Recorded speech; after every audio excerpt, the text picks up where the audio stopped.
Ya government na Manipur gi yalongmi sing muthaknaba sathabiribra proxy war asi Manipur lengakna thona laina lep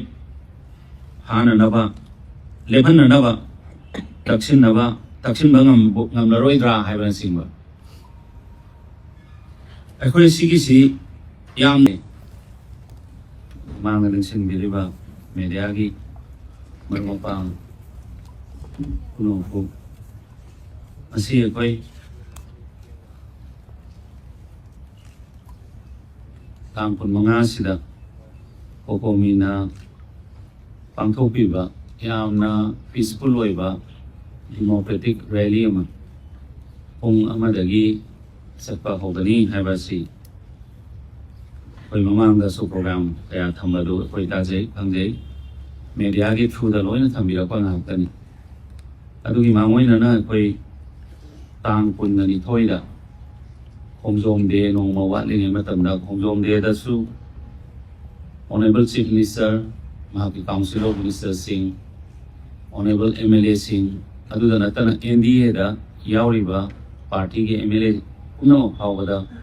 koi boycott tawgani haiduna lauthopiba adu koi punamuna khamjai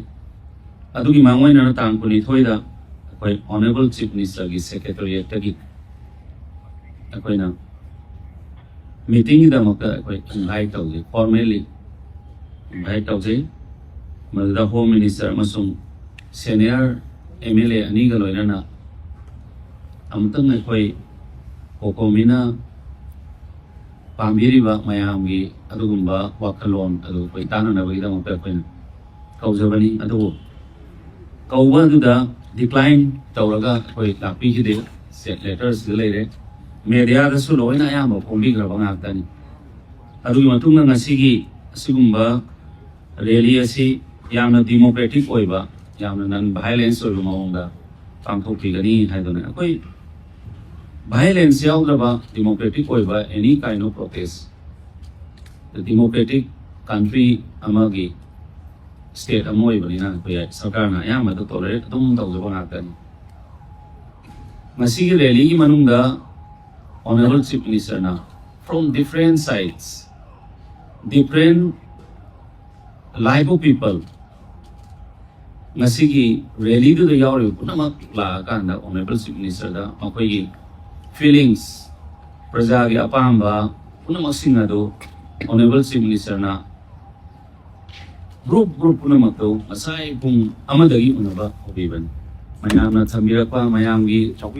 wakhalon mayamna thamoi da singa da leramba mayamgi thamoi da phau punamak singa do yari makai honorable chief minister na mafam asidagi ayamba unaraga loina hanagi banga hakani adugi maraksida akoigi kokomigi members sing khara la akanda memorandum ama charter of demand 7 wahang haijaba tare demand ate wahang tarif yauba adugumba memorandum ama honorable chief minister gi secretariat pibirami hairibasi wahangsi ahanbada India government na Manipur gi yalongmi sing muthaknaba sathabiribra proxy war asi Manipur lengakna thona laina lep hananaba lephananaba taksin bangam ngamlaroidra haiban singba akhoi sigisi yamna delicate oiba pot amo oiba delicate oiba pot amo oibani hairiba pot sing asi akhoi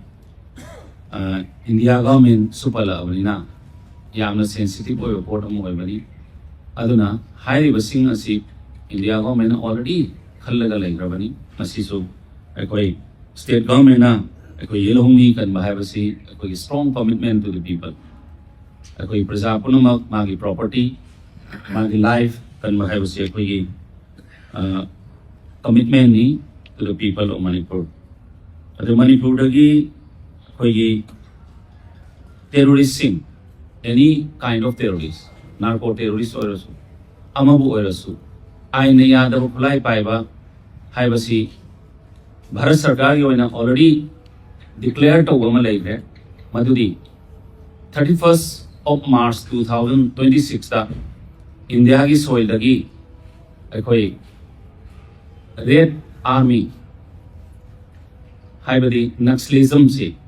Lotokani Haibasi, last leg of Naxlite Singi, surrender si on 29 da Tauki 29 da Andhra Pradesh da Tauki, Andhra Pradesh se lawyer Matunda on 30th of March da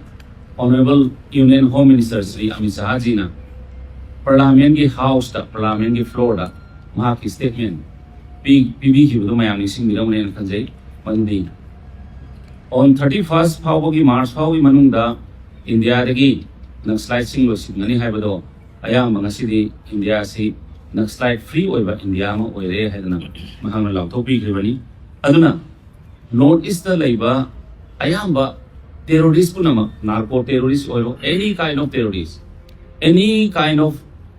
unlawful possession of arms ammunitions makoina common people sing si terrorize or common people singi peaceful oiba life si thuai na bokona ba yaroi aduna by 2029 sida akoi Bharat Sarkar na target ama thamle haraga North East da leiba adugumba terrorist ki activities si muthat kani haibagi leigrabani aduna masisu akoi amagi suna natana akoi yam kana Bharat Sarkar na akoi instruction pibi laigre aduna accordingly akoi masi soidana akoi Sarkar na su muthat na akoi soidana honagani subada torong laubida angang hatpa masung tiem kasumda haiba case anisidi NIA da pikhe ngasi maksu IG amana lead tawraga NIA ki team ma haiba sports seems da koi chali se koi na dum khangjaw ma tamna honorable chief minister made the IG several times adu koi na public ki domain da thamba ya da kaya ma sulai adu yamna thu ma tamda koi yamna concrete koi report amala ko ma tamda koi prasad soidana koi thumna kani haiba ki thajabadu ma tamdari mathangda Mari subada torong laubi da CRP na kapada lai hidraba mi ohum tugi matang da judicial inquiry singba hangirai masiyam lai bakti report amani tano masigi sidi akoi kokomi gi chilinau singa akoi ga tanaraga masigi sida lai riba pochi inquiry ta hono matamda akoi gi kayam phagadoino akoi kayam phatoi dorino haibase asimasu akoi khanaba ma mathau ta haibadi masigi so many documentation ama lai thokre lai bisina masima tangdi kona thara koi mayam khana rakanda koi praja gi koi sarkar gi koi di praja gi yu doin praja na thambi bani aduna maside koi yam hena khana ba magi mathau tai nai mayam la thamjage IDP sing gi si koi ayamba March tha April tha sing sida ayam hanjina na ba tawani adu tang taretagi tholai ba thodok sina ayam ba hanjin mangam re adu mathakta mu akoi na security arrangement khara tawbodo 80 ga 7 company si election ge koi state sidagi CPF si chatkiba na security amu hena arrangement ama tawbagi su khastang akoi da awa bam oiriba adu mathakta irang silakpa kwai luri bari honorable chief minister na toina pambiba akoi trust deficit between the communities. Community akoi puna maksingsi amaga thajana ba haibasi khasdang watlagadi akoi da chingna na yumdu da nungai na leiba ngamoi do adu ma kayam leiba do adu ge akoi yang kana hona jari honorable chief minister na tongan ba IDP singi relief camp sing sida visit tawar har ga mayam du ga wari sanari community puna maki leiba IDP singi relief camp sing sida whenever he gets time mana matamya pambaga honorable chief minister na sala mayam da gwari bata dum sanari khara manadi hanjini masu yawa khara manadi akoi sibu hanjilaga tangdu laitana leibang ngadori brang ngamoi dori bra haiba singse asileba du sarkar sine heta yarani haidana thamoroga mukena ataba ola kada haibu gi lejawani akoi sarkar na yang kana mona je simasu mathangda taruk su bada manipur da su abrogate tawhalaroi dobra haiba wahang ma hangbi manipur da su abrogate tawasidi media gi silinau singmar mapang sing so hena khambi madudi in several times akoina assembly ki floor da susi akoi extension tawbiganu susi abrogate tawbigaro haina da pani ibigani adubo central government na magi policy amagi kari policy afabagi oyamani fatabagi di oyro oina makoi policy amagi makada susi makoina amuk thamjilapani aduna haiba singsida akoina heka decision lawang amdaba masidi akoigi central government su yaw minister of home affairs su yaw aduna aduna koi thamjage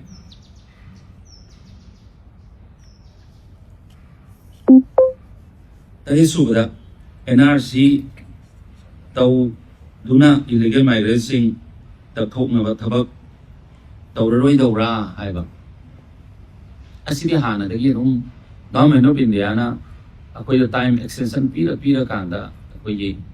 ain kaina sanglakpa illegal migrants sing se khandokpagi phawada mayam hena khangbire irang sila thongi mamangda matomdugi minister TD and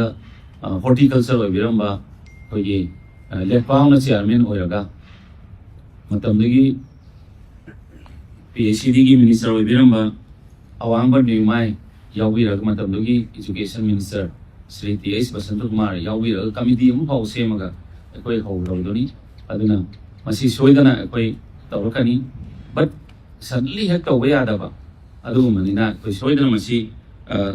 sarkar sina pangthoknaba government of India is ayaba loi legamina not only in Manipur different states sing sida illegal immigrants sing tathokpa haibasidi already government of India na hawrabani aduna ni akoi huji SIR ka tawba kolai bunung sing se sayna soina mayam no kitang thamjani the honorable chief minister na hujiksu honorable chief minister invites the respected members of the COCOMI to come to the negotiating table. Whatever,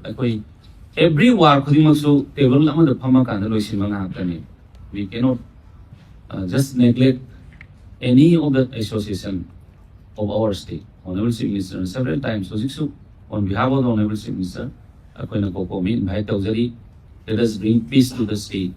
Akoi state sida shanti hanjin hanglosa punung daita lominasi adi mathakta toina haijaba